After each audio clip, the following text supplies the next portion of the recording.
Hi, I'm Tilo, and welcome to the kitchen. Today we're going to discuss some great Mexican food recipes now that you've installed your own shatafa. What? Just kidding.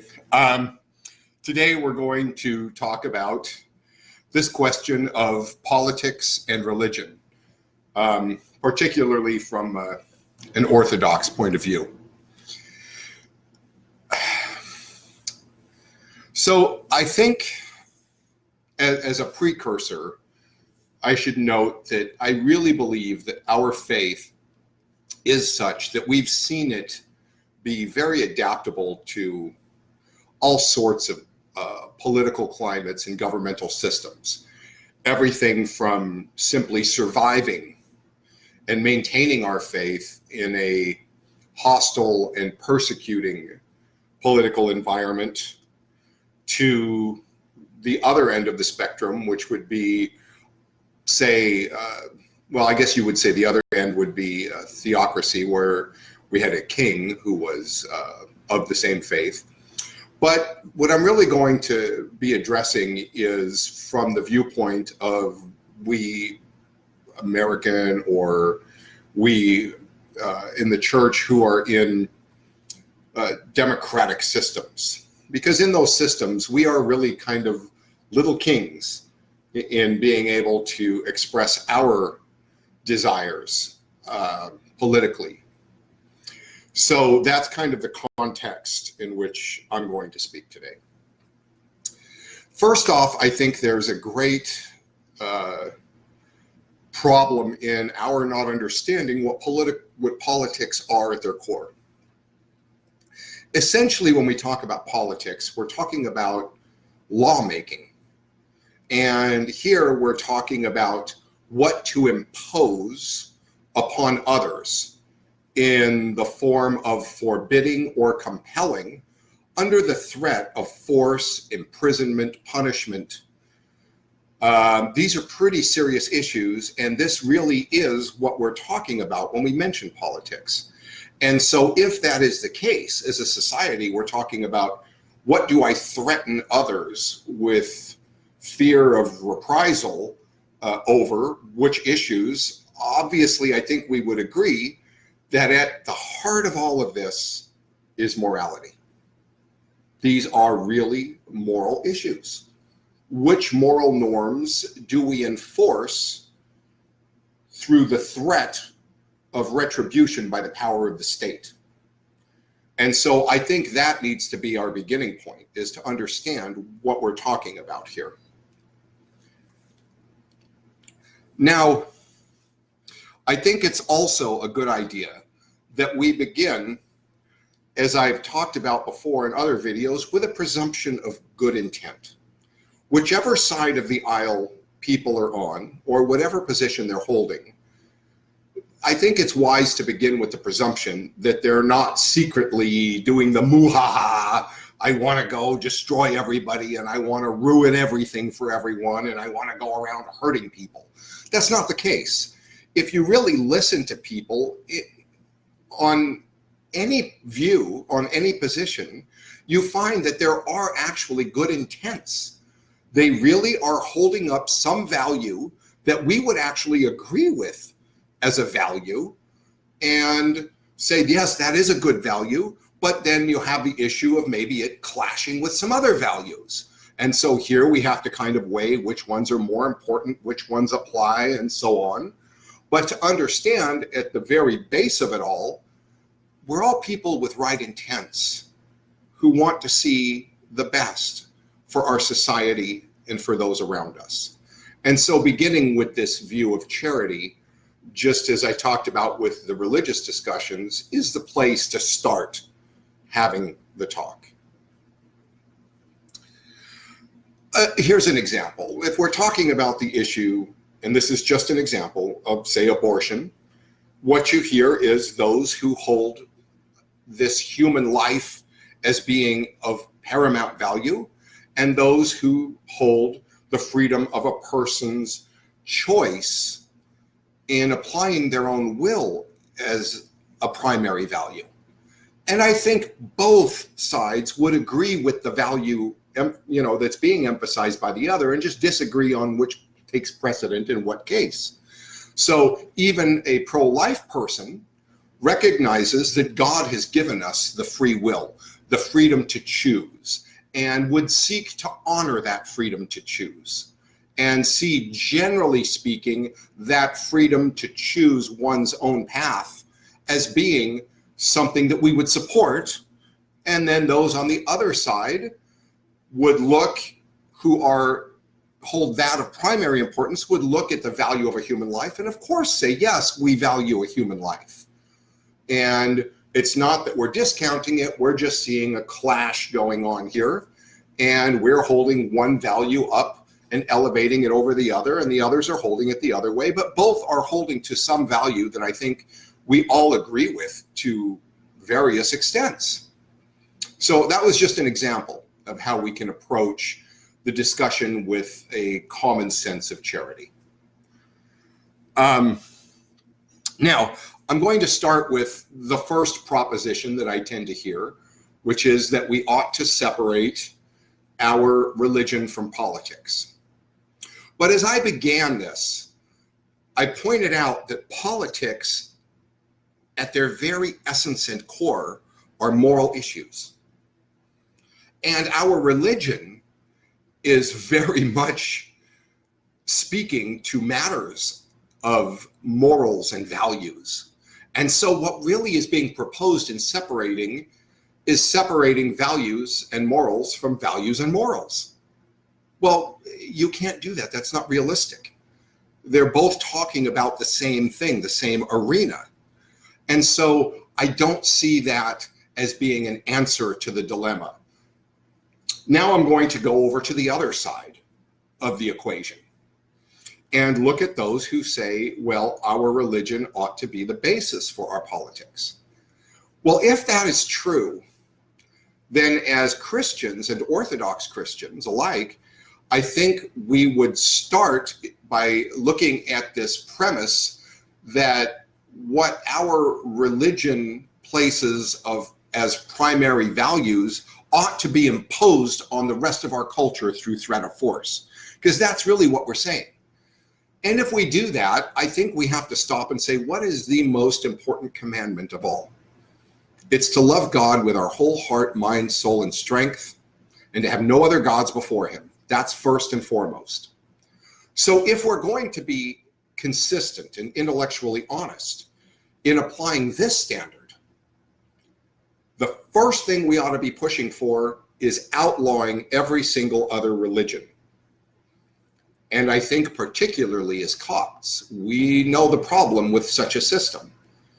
Those in the Middle East have seen theocracies where it's based upon religion and where there's the oppression of other religions. And we've always been at the oppressed end of it. And so I think of anybody, we ought to be able to recognize that's not the best idea, to impose through threat of force a theocracy. So that being the case, where do we begin? Well, since we're talking about morals and values, it seems that the common place where we meet is with the culture around us, which isn't a Christian culture anymore. I mean, even those who identify as Christians really aren't practicing, committed, devoted Christians. So by and large, our culture has become secular and isn't really religious anymore.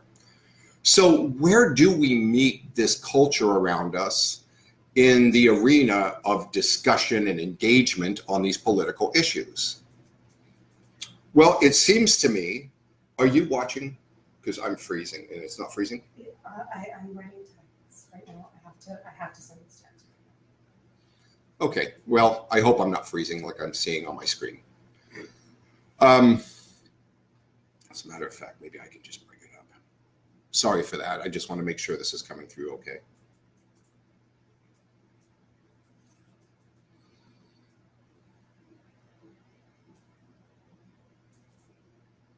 Christians.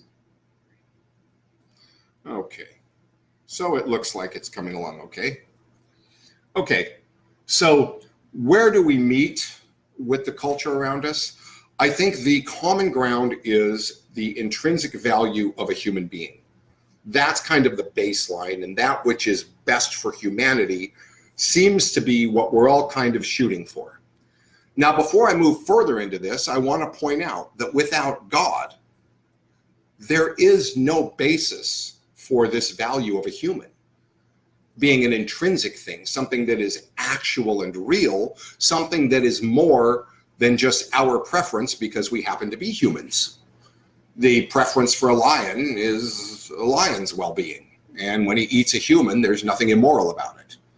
And so I think it's important to remember that in the absence of God, it's simply us giving preference because we're wired to give preference, and there is no true moral basis to making such an assertion as humanity is of actual, real, and significant value.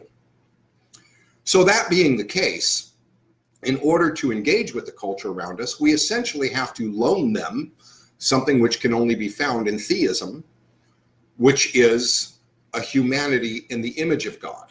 And I would pause here to say that even within the unbelieving world, who might hold that there is no God, they certainly are inclined to act as though there is, in this sense of human value. Even if it comes to, if there's only the cosmos and the universe, we're no more valuable than a tree, a rock, or a lizard. It doesn't matter to the cosmos. We're just things that spontaneously got generated by a universe, and there is no value to them in and of themselves. But at the same time, what we're seeing is, no, there is an awareness of the value of humanity within everybody, even if they don't recognize how that can be grounded and where that can only come from. And so if that's the case, then we do have some common ground. We can loan this intrinsic value of humanity to the culture around us based on something that we can account for, and maybe they can't, but in doing so, we now have a common place to hold the discussion.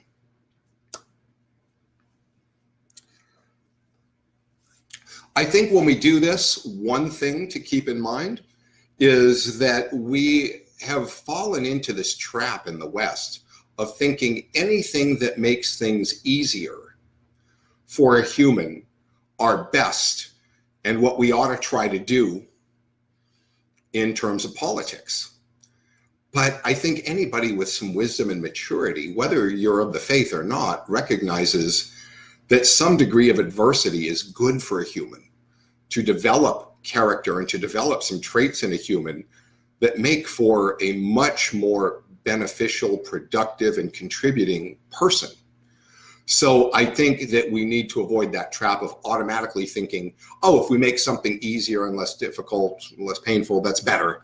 And not necessarily. Sometimes yes, sometimes no. But it's not an absolute rule as though in the way that we're acting as though it is. Now, the next thing I would say is as we engage in these discussions of politics,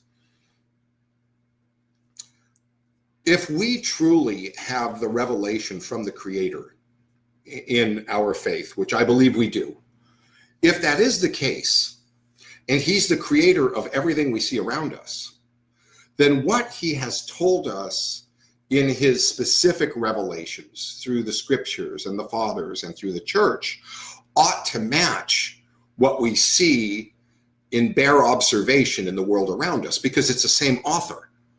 It's the same author that created humanity and life that gave us all of these wise teachings. And so if that's the case, we ought to be able to expect to be able to step over into the bare observational arena without having to point to scripture and our religion and find the same conclusions, find the same answers, because it's the same creator and the same author of both. And so when we do this engagement with the culture around us, I think that's a good place to begin, is to look how these things are affirmed in bare observation that we already understood through our faith, and to engage with the culture that rejects our faith based on the thing they do accept, which are those same bare observations. And what I'm giving here is a framework. I'm not giving specific instruction, but a way to approach these discussions. And the last point I really want to make is this. If in doing it the way I'm suggesting, in looking at the things that we can support through bare observation and through sense and data of our culture around us, and we find that we are having a very radically different view than 90–95% of the people of the same faith as we have, that ought to give us some pause to say, wait a minute, why am I in such stark opposition to everybody else in my faith? And then I would say at that point to go back to square one, which was, okay, if we're all talking about positive things that we're looking for that we think are good, what are the good things they're wanting to see advanced? And what is it that's opposing that I'm wanting to see advanced?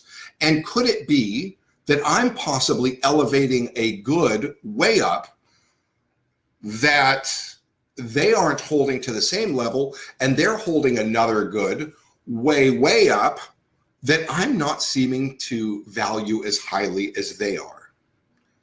And so, as always, when the voice of the church as a whole is speaking a different voice than I am, it is I who really ought to be reevaluating myself and say, why am I placing my values in a way that is so starkly different than that of the church around me?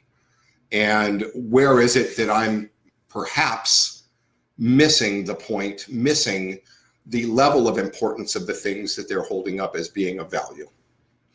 So I hope this, I know some are going to walk away and say, wow, that was very vague, but actually, if you let it soak in a bit, it is rather meaningful. And I'll give one last example at the end. If we had a while back, and it seems to kind of be settled, the gay marriage issue. And although there are various things that could be said about that issue, and the religious, this would be a very good one. We have had historically the religious rite of a sacrament, of a holy sacrament, being something that we elevate as a church as one of the 7 sacraments, as one of the most important things in our religion. Yet, on the other hand, we have a society with certain civil responsibilities and rights which are in the realm of civil law, which are somewhat separated from the concept of the sacrament, which is a highly important religious function. And so with these two, there have been propositions of, well, we keep our sacraments as they are, and what the state does, the state does. You go get a state divorce, that's fine, but it doesn't affect the sacrament of marriage within the church. You're still married and still subject to the church in that sacrament. But further in that discussion, we have the value of affirming those who have been traditionally mistreated and downtrodden and marginalized, and wanting to see such people find relief and affirmation of their value as a human being. That's a good thing that I think all of us would agree with.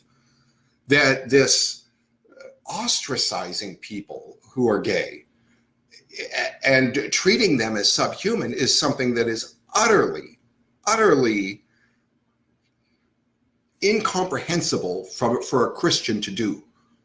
This does not fit with our faith. And so affirming them as a human being and embracing them and affirming their validity as people is something I think we would all agree with. And then you would have, say, another set of views that looks at the question of a society and what things have been shown traditionally throughout a society to better that society and the members of that society as a whole, including a two-parent monogamous family relationship. And of course, this genetic family would be a father and a mother that are raising their children together under certain moral values that we may be able to point historically as producing the best sort of things in society. And we may see certain activities as being, when they are being affirmed and elevated, actually being harmful for that society. And this is something we can approach from a standpoint of bare observation. We can maybe point to areas where, things have gotten so out of hand in promoting certain cultural views that we look at those societies and say, we think that is not healthy. And what it's producing, we don't like, we don't think that's a good idea. But we're doing it based upon observation of what we're seeing around us. And in doing so, we're engaging with the culture around us on its own terms of observed information and garnering from it that which we think will be to the greatest benefit to the society around us. So I hope that this really kind of takes the two extremes off the table, which is using the Bible as a basis for imposing law under the threat of force, and the other end of trying to somehow separate the moral from the moral, because that's not something you can really do. And to give us a framework by which we can see the other with charity and to be able to discuss this question of politics. So with that, thank you for hanging out. And I hope, again, this was of some benefit to somebody. Do we have any questions that are, no? Okay. Have a good afternoon.